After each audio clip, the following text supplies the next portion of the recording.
Намайг Давгдаш гэдэг. Би өөрийгөө энгийн нэгэн залуу байдаг л жирийн хүн гэж боддог.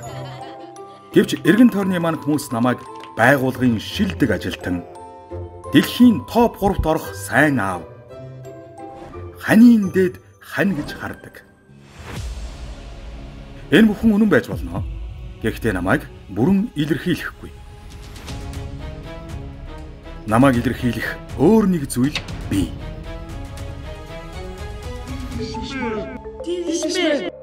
Дидишмэ. Та зөвхөн дидишин л хүчтэй юм уу? Тэгвэл та нисэж чадах уу? Тэгвэл та хүндээ мөргөж чадах уу? Тэгвэл хан дээр явж чадах уу? Та тэгвэл хүсэл биелүүлж чадах уу? Наадах юм бол харин чадна шүү. Хүслээ. Хүслээ хэл урамшуулал эхэллээ. Та хүссэн багцаа хүссэн сараараа сунгаад хүслээ биелүүлээрэй. Олон сараар сунгах тусам хүсэл биелэх магадлал өснө.